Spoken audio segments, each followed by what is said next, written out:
Bonjour à tous et bienvenue dans ce petit format podcast. Aujourd'hui, nous allons parler de Maria Valtorta, cette jeune femme italienne qui a vécu pendant le XXe siècle et qui aurait reçu des révélations des évangiles de la part de Jésus-Christ lui-même. Aujourd'hui, je suis avec Antoine pour nous parler de sujets très controversés dans l'Église.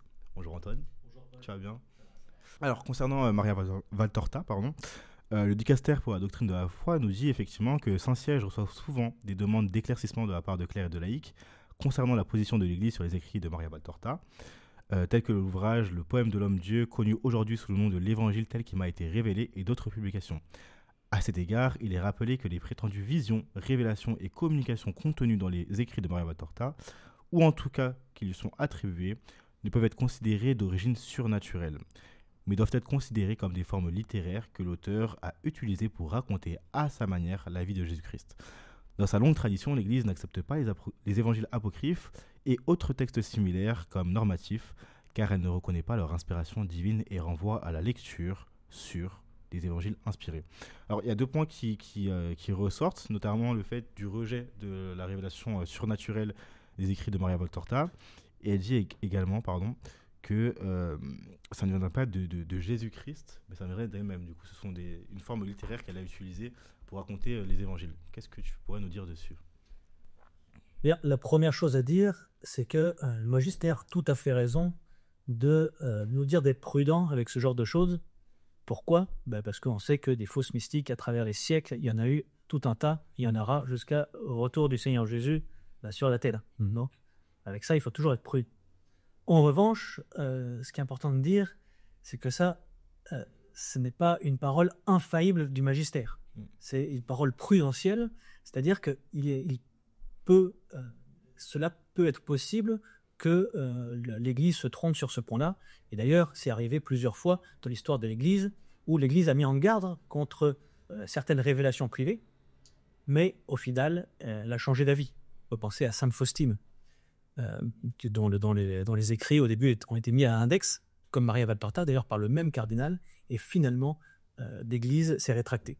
Donc l'Église a tout à fait raison, mais de mettre en garde les fidèles, mais voilà, je pense qu'on a aujourd'hui suffisamment d'informations objectives pour dire que, si, l'œuvre de Maria Valtorta est bien surnaturelle. Et quelles seraient ces informations objectives en question? La première chose à dire, c'est que en fait, le texte lui-même n'est pas très clair, et il y a même, je trouve, une petite incohérence dans ce texte. C'est que, en gros, ce que ça dit, et c'est ce que nous ont dit aussi la conférence des évêques de France, c'est que si vous voulez lire Maria Valtorta, allez-y, mais sachez que ce n'est pas surnaturel. Là déjà, il y a déjà une certaine incohérence. Pourquoi? Parce que Maria Valtorta elle-même, sans cesse, nous dit « tout ce que j'écris, ça ne vient pas de moi. Tout ce que j'écris vient du Seigneur Jésus. » Elle le rappelle sans cesse. Et elle me dit « oui, Jésus demande que cette œuvre soit connue. » Donc, en fait, soit ce n'est pas surnaturel et cette femme ment, et est même manipulatrice, soit elle dit la vérité et c'est bien quelque chose de surnaturel. Donc si c'est pas surnaturel, l'Église ne pourrait pas encourager ou dire que c'est ok de lire cette œuvre, parce que dans ce cas-là, ce serait l'œuvre de quelqu'un qui serait ouvertement menteur. Vous voyez? Moi, je trouve qu'il y a déjà une certaine incohérence dans ce texte. Et puis après, objectivement, il y a un certain nombre de choses que Maria Valtorta elle-même n'aurait pas pu connaître par ses propres moyens, qui ont dû lui être révélés d'en haut. Par exemple, elle décrit dans l'intégralité de ses œuvres plus de 24 000 détails qui ont été par la suite confirmés par des experts. Il y a notamment un homme qui s'appelle Jean-François Laverse, ingénieur chimiste de formation, qui, lui, est un grand sceptique de Maria Valtorta.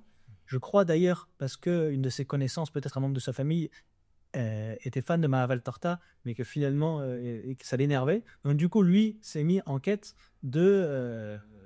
d'enquêter sur Maria Valtorta, et finalement, il a été subjugué par ce qu'il a découvert, et que des milliers et des milliers de détails étaient confirmés en fait par la science, étaient vraiment conformes aux données historiques. Et d'ailleurs, il a écrit un livre qui s'appelle L'énigme Valtorta, que j'encourage chacun à lire. Et puis, pour donner un certain nombre d'exemples de ces faits objectifs qu'il a découverts, c'est que Maria Valtorta donne, par exemple, les 71 noms des membres du Sanhédrin. Pour nos auditeurs qui nous écoutent, ceux qui ne savent pas ce que c'est que le Sanhédrin, en fait, le Sanhédrin, c'était le conseil des Juifs de l'époque de Jésus, qui était constitué d'à peu près 70 membres. Et dans l'intégralité de son œuvre, Maria Valtorta, elle donne les noms de ces membres-là. Elle ne fait pas une liste à un moment, mais c'est tout, à travers toute son œuvre, on peut relever ces différents noms qui ont été vérifiés et qui correspondent à la réalité. Ce qui est bien quelque chose d'absolument incroyable. Cette femme, c'était une grabataire, c'est-à-dire qu'elle était paralysée et passait sa journée dans son lit. À sa disposition, elle avait simplement le catéchisme du concile, le catéchisme de Saint Pie X et le Nouveau Testament. Elle ne pouvait absolument pas savoir ce genre de choses. Il faudrait fouiller pendant des années dans les archives du Vatican pour connaître ce genre de détails. Il y a aussi un grand nombre de choses qu'elle décrit comme bâtiments, par exemple, comme structures, qui ont été découvertes seulement après sa mort. Par exemple, elle décrit le tombeau de Rachel comme un bâtiment cubique.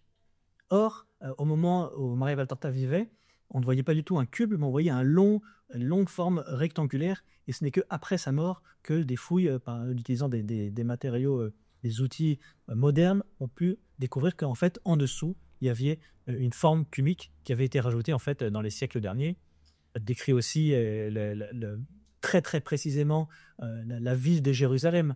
Elle donne des indications. Certains ont essayé de reprendre tous ces repères pour voir si ça correspondait à la réalité, et ça correspond parfaitement à la réalité. Bref, il y a tout un tas de faits objectifs qui montrent qu'elle n'aurait pas pu connaître d'elle-même ce genre de choses. Alors que ça vienne du démon, ça peut être une hypothèse théoriquement possible, ce que je ne pense absolument pas, mais de dire que ce n'est pas surnaturel, ça me paraît un peu beau. Okay. Et qu'est-ce que tu dirais justement aux auditeurs sceptiques qui rejettent et qui suivent le dicastère de la foi? Premièrement, est-ce qu'en tant que chrétien, il serait prudent, en tant que chrétien catholique, de dire qu'effectivement le dicastère de la doctrine de la foi peut se tromper à ce sujet-là? Est-ce que ça ne serait pas se placer au-dessus de l'autorité de l'Église et en ce sens-là se faire propre chef? Qu'est-ce que toi tu répondrais justement par rapport à ce document-là en lui-même? C'est-à-dire que tu rejettes ce document en tant que fidèle? Ce document-là, je pense effectivement qu'il se trompe. Alors, ça ne veut pas dire que le dicastère, il faut se méfier du dicastère. Non, il faut prendre les paroles de l'Église comme paroles qui nous guident vers la vérité. Il faut bien distinguer entre ce qui est du magistère extraordinaire et infaillible et ce qui n'est que guide pastoral.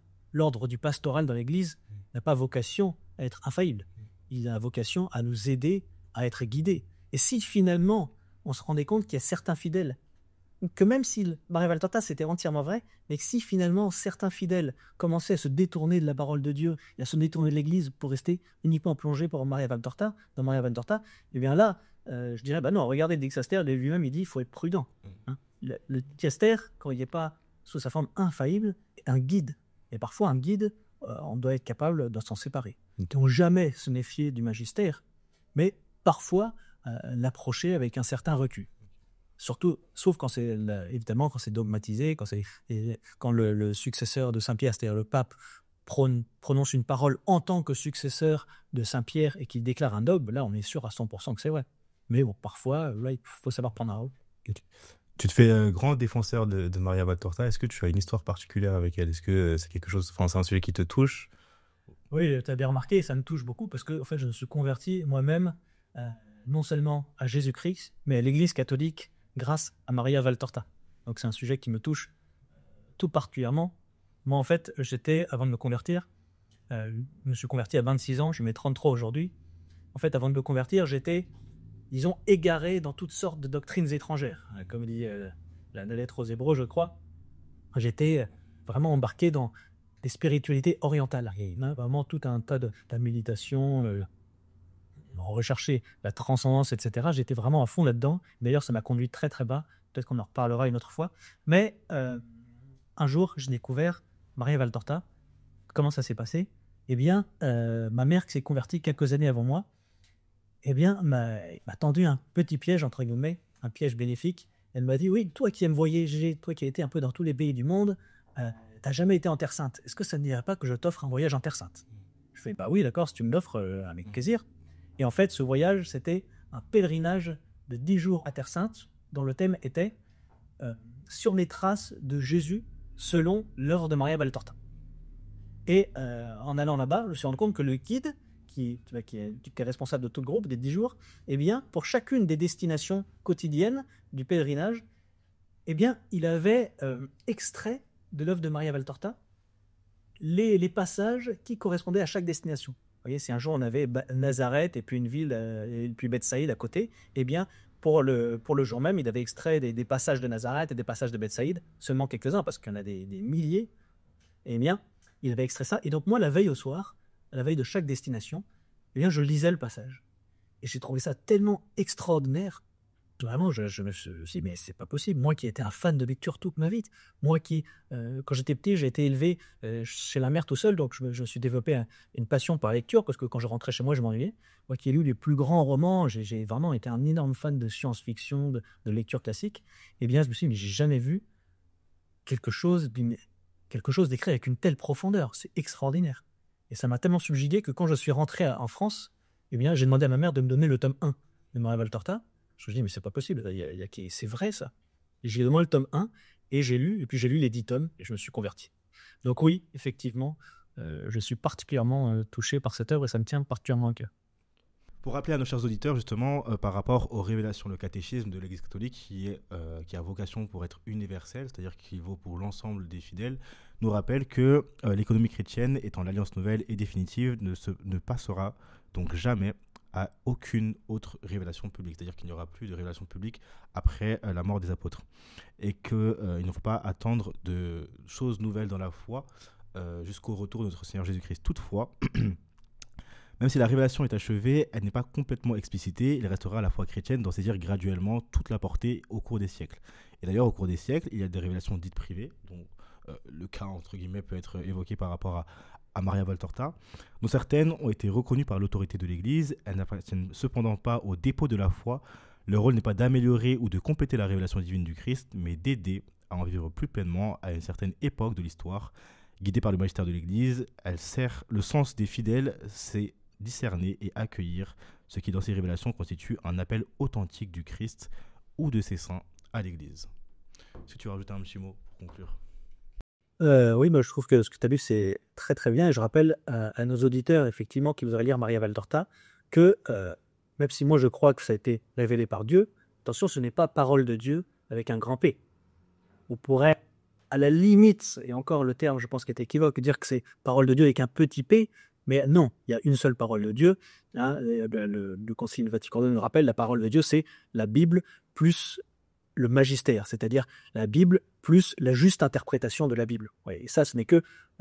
voilà, c'est ça la parole de Dieu, la Bible et le magistère. Hein, l'œuvre de Maria Valtorta, si par un malheur on découvrait quelque chose qui est en contradiction directe avec la foi, eh bien, il faudrait suivre absolument la foi catholique, l'enseignement de la Bible et du magistère. Jamais on ne suivrait une quelconque révélation privée. En revanche, moi qui l'ai lu de nombreuses fois, je pense que je n'ai jamais trouvé une telle erreur dans Maria Valtorta.